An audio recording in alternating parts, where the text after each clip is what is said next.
Meninas, sejam muito bem-vindas a mais um episódio do Body Mind Fit Podcast. Hoje, neste episódio 13, é um episódio de perguntas e respostas.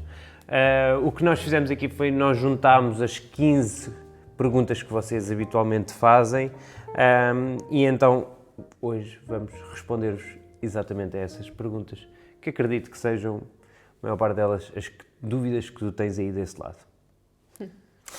Então, olha, vou começar aqui pela primeira que temos, que é, porque é que tu achas que normalmente começamos uma dieta, ou, no geral as pessoas começam uma dieta e não conseguem mantê-la até ao fim? Isso é essa situação que a pessoa diz que é a consistência. Com motivação, não é? Exatamente, ou tem a falta de motivação, exatamente. Ou às vezes até a falta que a pessoa até diz que não tem força suficiente para se manter. Ela acha que é a culpa dela própria. A verdade é que, pronto, aquilo que nós vemos é que muitas vezes não é a culpa da própria pessoa, não é porque ela não tem força de vontade o suficiente ou porque não quer isto o suficiente, mas muitas vezes é o veículo que ela utiliza para tentar chegar a esse objetivo, não é? Portanto, ela muitas vezes tenta usar um veículo que não é o veículo correto para isto. Portanto, imagina, o que é que eu quero dizer com isto? Uma pessoa que tem o objetivo de perder 10 quilos e então decide, é uma pessoa sedentária, não treina, não tem qualquer tipo de conhecimentos a nível alimentares e então decide que vai usar um veículo super rápido para tentar atingir essa meta. Que é o quê? É passar do 8 a 80. Que é não, eu agora vou treinar todos os dias, vou comer 2 saladas por dia, vou cortar os hidratos à noite, pronto. E esta pessoa automaticamente quer passar do 8 para o 80, usa um veículo totalmente rápido que ela não tem capacidade para o conduzir, e o que acontece é que até se calhar pode funcionar durante uma semana, 2 no máximo, mas ao final da terceira semana a pessoa já não aguenta, porque é uma mudança totalmente radical, é uma mudança extremamente restritiva, e portanto esta acaba por ser também aqui um dos fatores que as pessoas, portanto, o veículo que usam não é o correto. E depois também é, por exemplo, as metas que essa pessoa define, não é? Portanto, se ela define que quer metas muito irrealistas, aliás, nós também já fizemos um podcast sobre isso, na importância de definir aqui as metas, e é muito isso, quer dizer, uma pessoa, por exemplo, que quer perder 10, 15 quilos, que ganhou nos últimos 5, 6 anos, não pode esperar perder esses 10, 15 quilos em 1 ou 2 meses. Sem dúvida. Não pode ser. Quer dizer, é uma mudança muito drástica na vida da pessoa. E automaticamente ela basta subir à balança numa semana ou numa semana só perder 1 quilo ou etc., que automaticamente fica frustrada e acaba por desistir porque acha que nada está a funcionar. Não é? Porquê? Porque colocou essa meta um patamar muito alto, não é? Portanto, aqui acho que eu diria que eram estes aqui os 2 maiores, que é usar o veículo errado, e o segundo é colocar metas muito irrealistas. Pois, e isso que tu estás a dizer em relação ao veículo que utilizam, faz-me lembrar um exemplo, que é se pensarmos, sei lá, quando pões uma criança a tentar aprender a andar de bicicleta, tu não pões a criança numa bicicleta de adultos, grande, gigante, sem apoio, não é? Tu vais com uma daquelas em que ele consegue pôr os pezinhos no chão, depois as rodas de apoio, depois uma do tamanho dele sem rodas de apoio, não é? E então eu acho que tem que ser esta a progressão. Exato. Como é para nesta situação em si, também quando queremos fazer estas mudanças na nossa vida. Exato, e não colocar o puto em cima de uma bicicleta grande e empurrá-lo e tipo, vai, anda. Depois é que eu nem chego aos pedais. Nem chego aos pedais. Estou a imaginar. Portanto, Não, mas então eu muito concordo. isso. Acho que essas duas acabam por ser assim, os maiores obstáculos em conseguirem manter algo sustentável, sem dúvida. E também lá está, só para também dar aqui um bocadinho mais do meu lado, que é o facto de quando começam essas dietas acabam sempre por iniciar coisas muito restritivas, que também vai um bocadinho de acordo com o que tu estavas a dizer, não é? Do 8 a 80, ou seja, passam de hábitos que não são bons para eles para do nada uma dieta super restritiva que também na verdade é que não lhes dá o suficiente que eles precisam para conseguir mantê-lo a longo prazo. Exato. Aí não só em termos de energéticos, não é? Mas também nutricionais, não é? Exatamente. Vai ficar em falta muita Exato. coisa. E depois a longo prazo não é algo que a pessoa consegue sustentar. De tudo. Isso não é sustentável a longo prazo, Não vai dar. Não é a escolha certa. Exato. Boa, então olha, seguimos aqui para esta pergunta que é: qual é que tu achas que é o melhor tipo de treino para perder gordura? É assim, para mim, eu acho que é importante as pessoas definirem, pronto, esta diferença, não é? Porque entre querer perder peso e perder gordura. São duas coisas totalmente diferentes. Se eu quiser que uma pessoa perca peso, então aí o que ela tem que fazer é fazer um déficit calórico o mais agressivo possível e fazer o máximo de cardio possível. Portanto, ela consome o mínimo possível e gasta o máximo possível. Qual é que é o problema disso? É porque a pessoa automaticamente toca-nos ao primeiro ponto, não é sustentável, e o segundo ponto é que essa pessoa vai perder peso total, portanto vai perder massa muscular e portanto não é isso que nós queremos, não é? Portanto, depois vem aí a flacidez e etc. Portanto, aí nós temos que ir então para a vertente do perder gordura. Para perder gordura, então, o melhor treino não deixa de ser aquele que é focado em fazer o outro lado, que é aumentar a tua massa muscular. Porquê? Porque quando tu aumentas também a tua massa muscular, nós conseguimos ver que o teu corpo ao longo do dia também queima mais calorias. Portanto, nós estamos a dar aqui um sinal ao nosso corpo de que ele está a acelerar o metabolismo, está bem? Portanto, construir massa muscular. Ok. E agora depois nós vemos, de todos os desportos que nós temos e de todas as atividades, os exercícios que nós temos, qual é aquele que tem mais retorno sobre o investimento a nível de ganhar massa muscular? É aquele que a malta faz nas competições de culturismo e etc., que é a musculação, não é? Portanto, é nós fazemos treino de resistência. E, portanto, para mim, esse é fazer exatamente aquilo que eles fazem. Não significa Daquela forma. Exatamente, que vamos ficar daquela forma, mas se eles fazem aquilo e o objetivo deles é aquele, então significa que aquele é o melhor para fazer isso, não é? E a evidência científica também nos mostra isso. Portanto, aqui o melhor mesmo exercício é mesmo musculação, que vai fazer com que automaticamente nós tenhamos mais músculo. Tendo mais músculo também acelera mais o nosso metabolismo. Gastamos mais calorias, portanto acaba por ser uma situação win-win, para além de que depois vem a parte que conseguimos esculpir o corpo da nossa forma, não é? Da forma que nós mais gostamos, não é? Sem dúvida. Então, se eu treino a musculação, não vou ficar com um aspecto muito musculado, ou vou? Não. Não? Não. Acho que é muito difícil. É assim, podes tentar, obviamente podes tentar. Agora, vai requerer muito investimento de tempo, muito investimento de dinheiro e muita alimentação e muita dedicação, muitos anos, isso, não é? Estamos a falar de anos e anos. De ser anos, exatamente. E depois há a situação de que, naturalmente, podes nunca chegar a esse físico muito grande que estamos aqui a falar, não é? A mulher também tem muito mais dificuldade. Exatamente, porque a mulher tem muito mais dificuldade em aumentar a massa muscular do que o homem. Porquê? Porque a mulher também produz menos testosterona que o homem, portanto, aí é sempre muito mais difícil a mulher ficar assim. Portanto, e as mulheres, pronto, ainda existe um pouco esse mito, mas já estamos a mudar um pouco as coisas. Já. Eu também tenho visto mais isso até. Tipo, nota-se mais que as mulheres estão mais preocupadas com o treino de força e conseguem perceber isso também, não só por aquilo que automaticamente faz o corpo mais bonito, mas pela longevidade e pela qualidade de vida que o treino de força traz. Portanto, a pessoa fica mesmo com mais força. E nos últimos anos tem sido bastante bom ver essa mudança.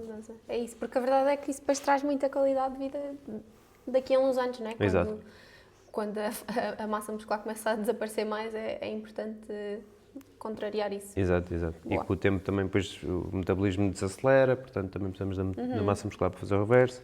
Nada de trabalhar a nosso favor, não é? Portanto temos que... Exato, vamos fazer o contrário. Esforçar um bocadinho mais. Então seguimos agora para a terceira questão, que diz assim: quantas calorias devo comer por dia para perder peso?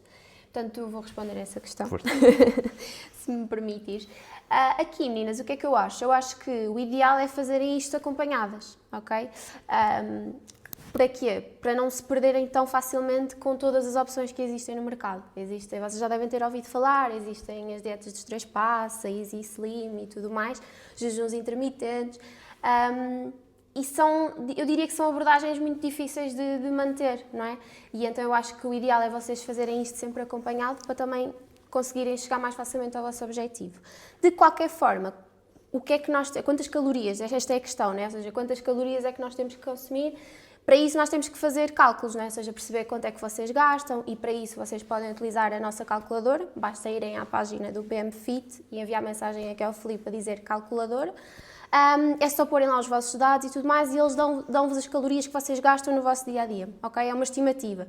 Depois disso, o que é que vocês vão fazer? Vão fazer um déficit calórico, que é isso que vai provocar a perda de peso. Portanto, vão retirar ali entre 250 a 500 calorias, tendo em conta as calorias que vos deram no início, e isto vai provocar um déficit calórico. E com o déficit calórico, ao longo do tempo, vão conseguir ter essa perda de peso, ok?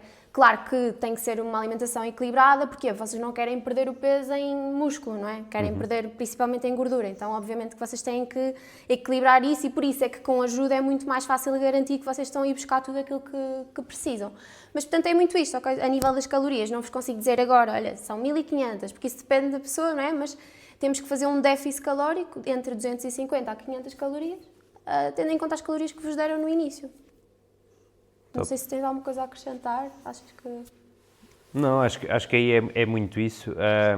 Depois, se calhar, muitas meninas também depois podem estar a perguntar, então, mas como é que eu faço essas contas? Ou depois como é que eu sei que estou a comer isso, não é? Pronto, isso é muito simples. Basta usarem uma calculadora de calorias, portanto, de registro. Existem algumas, MyFitnessPal, a Macros, o Fat Secret, portanto, e depois basta vocês registarem lá aquilo que vocês comem e verificarem então se aquilo que vocês comem estão em déficit calórico, com os menos 200 que tu falaste. Se a pessoa tiver, então ok, perfeito, está a manter. Verificar o peso corporal, se virem que o vosso peso corporal está a diminuir, então perfeito, vocês estão em déficit calórico. Se virem que esse peso corporal está a aumentar, então significa que têm que baixar ainda mais um bocadinho. E depois acaba a fazer aqui esse jogo, não é? De ir vendo fome, avaliando outras coisas.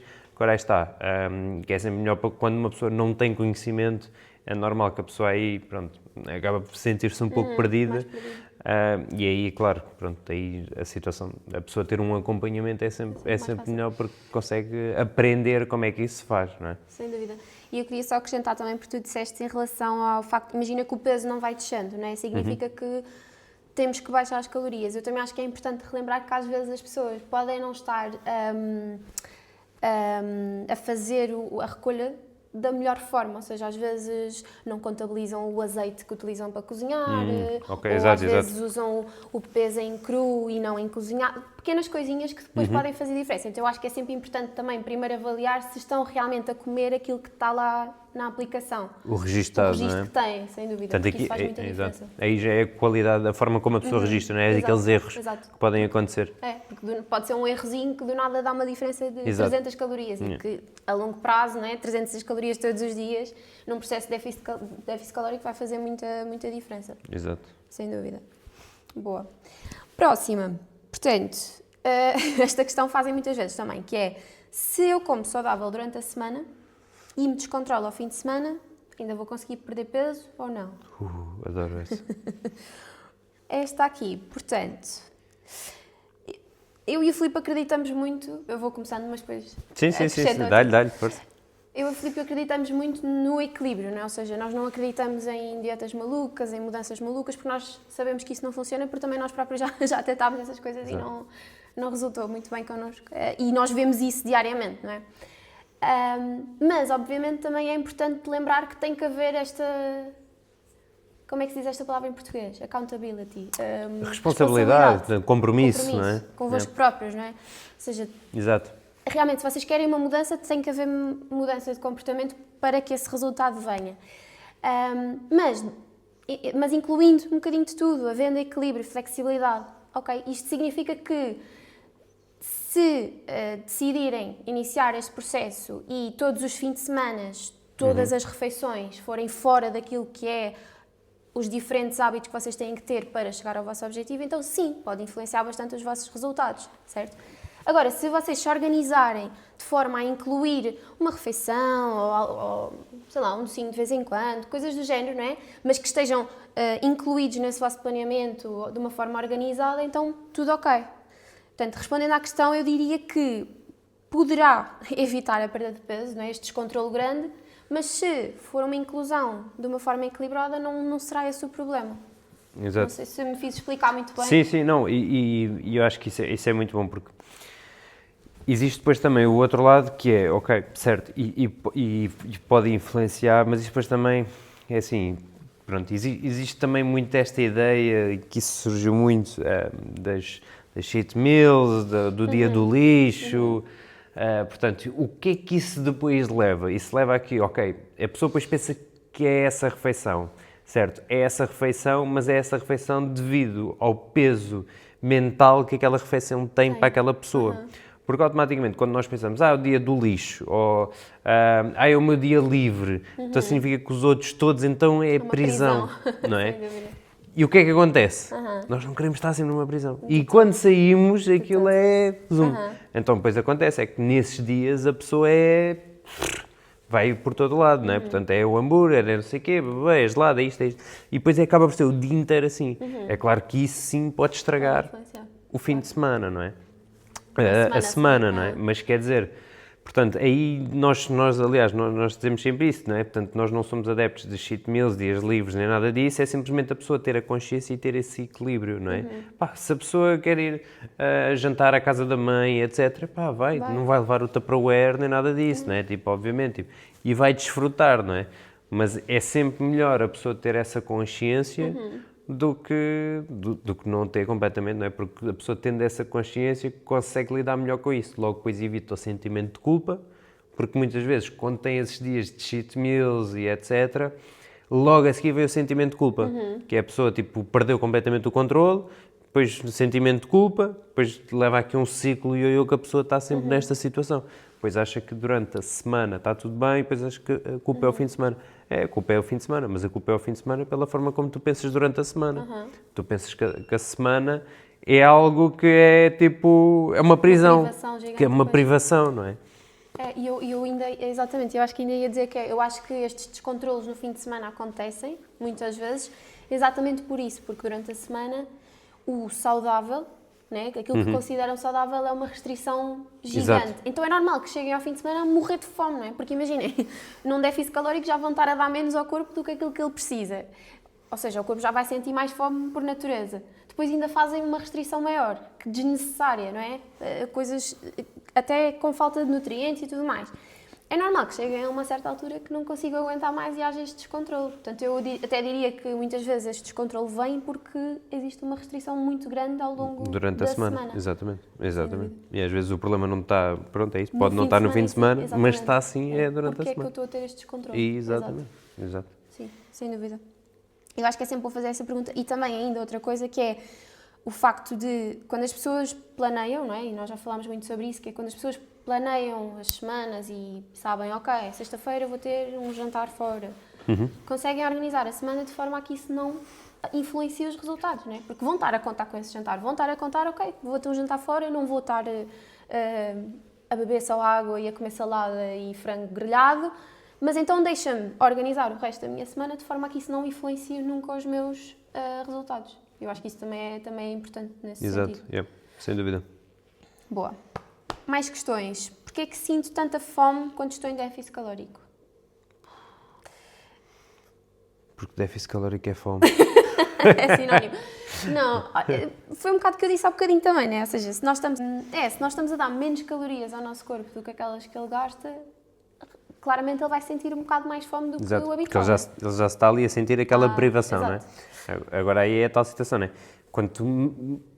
Esse déficit, quanto maior for, mais fome nós vamos sentir. Mas existem algumas estratégias que nós podemos usar para minimizar essa fome. Porque eu acho que a fome também... É importante também as pessoas também lidarem com a fome e distinguirem dois tipos de fome, não é? Tipo, ou distinguirem o que é fome real, não é? Será que é mesmo fome ou é só vontade de comer? É um desejo ou estou aborrecida, não é? Portanto, aqui já entramos noutro patamar da fome, não é? Não é tudo é fome, não é tudo é fome, não é? E acho que aí é muito importante. Mas durante um processo de déficit é normal que a pessoa sinta um pouco de fome, sinta isso, porque é normal, porque é um processo fisiológico da pessoa que sente essa privação, porque estamos a dar menos alimento, menos calorias, não é, ao corpo. mas existem esses processos que nós podemos minimizar, não é? Portanto, o facto de a pessoa ter aqui ter mais proteína, não é? Na alimentação, que vai aumentar a saciedade, ter mais fibra, vai aumentar também novamente a saciedade, e aqui... Diz. Ia dizer fazer mais refeições ao longo do dia. Exatamente, também isso vai mitigar. E a parte de a pessoa entender o conceito de densidade calórica, não é? E automaticamente fazer trocas por alimentos que tenham mais volume.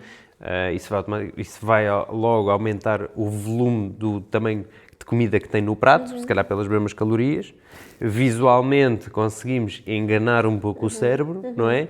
Mas também automaticamente temos mais volume no nosso estômago, portanto sentimos-nos mais cheios durante mais tempo. Sem dúvida. Portanto, isto estão tudo aqui mecanismos que nós podemos usar para diminuir aqui a fome, não é?